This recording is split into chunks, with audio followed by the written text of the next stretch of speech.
कल मेरे एक प्रोग्रेसिव ह्यूमनिस्ट एथीस्ट दोस्त ने पूछा कि इंडिया में मुस्लिम जेनोसाइड हो रहा है भाई।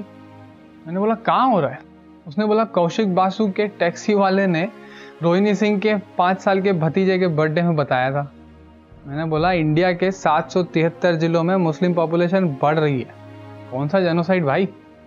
उसने मुझे फासिस्ट और पता नहीं क्या क्या बोला और ब्लॉक कर दिया, क्योंकि तथ्य बोलना फासिज्म की निशानी है। मैंने हंस तो दिया, लेकिन मैं सोचा कि ये कहानी आई कहाँ से, और उससे भी ज़्यादा ज़रूरी बात यह है कि हमको ये जानना है कि ये कहानी हार्मलेस है या इसको सीरियसली लेना चाहिए। चलो देखते हैं। 8 जनवरी 2022 को पूरे इंडिया में कहीं भी एंटी मुस्लिम राइट्स नहीं हो रहे थे, पर स्वरा भास्कर ने ये ट्वीट किया। बिना किसी कॉन्टेक्स्ट या इन्फॉर्मेशन के ये हैशटैग डाल दिया और फिर इनके सब फॉलोअर्स लग जाते हैं रीट्वीट और कमेंट करने में।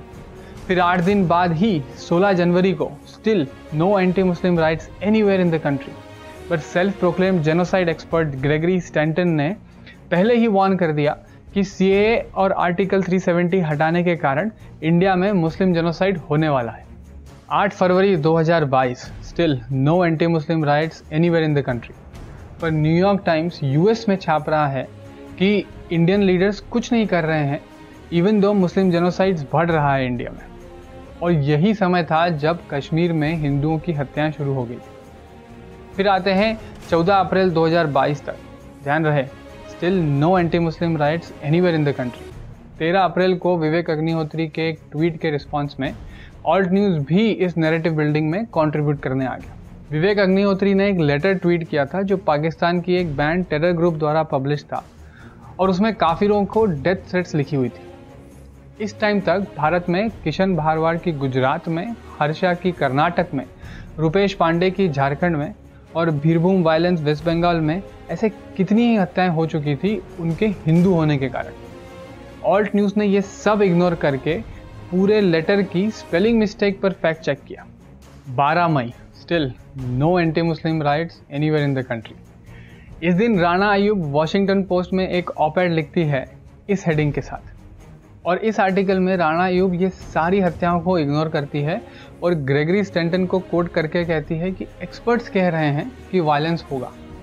और भी एग्जांपल्स दिए हैं उन्होंने, जैसे हिजाब कंट्रोवर्सी या बोरिस जॉनसन का जेसीबी चलाना, या फिर लोगों का ताजमहल और कुतुब मीनार का नाम बदलने के लिए कोर्ट में पिटीशन डालना।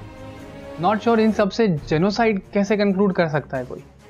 21 मई 2022 still no anti Muslim rights anywhere in the country, पर राहुल गांधी लंदन के एक कॉन्क्लेव में जाके ये बोलते हैं कि भारत की स्थिति बिल्कुल भी अच्छी नहीं है और बीजेपी ने पूरे देश में केरोसिन फैलाने का काम किया है, बस एक स्पार्क की ज़रूरत है और पूरा देश दिक्कत में आ जाएगा। पूरी स्पीच में कहीं पर भी कोई स्पेसिफिक रेफरेंस या एग्जाम्पल नहीं है जिसके कारण ये स्टेटमेंट दिया गया था।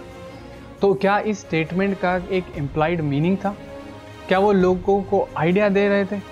देखो हो क्या रहा है कि ये सारे स्टेटमेंट्स और इंटरव्यू और ट्वीट्स तब आ रहे हैं जब राहुल भट्ट, नागार्जुन, रंजीत सिंह, रजनी बाला, विजय कुमार, उमेश कोले और कन्हैया लाल जैसों की हत्याएं हो रही, और अफगानिस्तान, पाकिस्तान और बांग्लादेश जहाँ पे हिंदुओं का एक्चुअल जेनोसाइड किया जा रहा है, उस पर किसी का ट्वीट या किसी न्यूज़ का आर्टिकल नहीं आ रहा।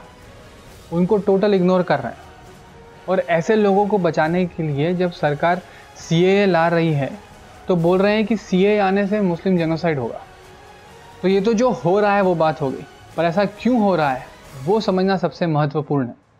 स्वाभाविक है कि कोई भी आके आपको ये प्लानिंग और स्ट्रैटेजी समझाएगा नहीं।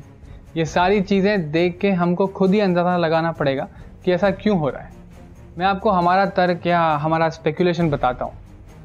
तो जैसे 2020 में अमेरिकन प्रेसिडेंशियल इलेक्शन के टाइम बहुत वायलेंस हुआ था और उसको भड़काने में वामपंथी मीडिया ने कोई कसर नहीं छोड़ी थी, वैसे ही अगर भारत में करना हो तो एक समुदाय को इतना भड़का दो कि वो दूसरे समुदाय की हत्याएं करने लग जाए, तो बस हो गया, पूरा देश में अनरेस्ट फैल गया। क्योंकि जितनी भी हत्याएं भारत में हुई हैं, आप देखिए वो किसी भी स्पेसिफिक एरिया तक सीमित नहीं है, पूरा देश में फैला हुआ है ये।